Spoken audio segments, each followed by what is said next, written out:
Hey there, and welcome to today's tutorial.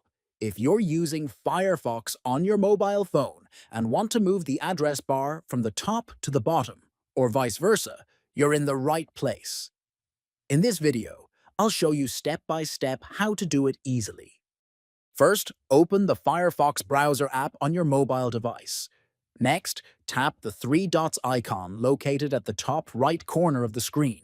Then, from the menu that appears, select Settings. After that, scroll down and tap on Customize. Now, keep scrolling until you find the option labeled Address Bar Location.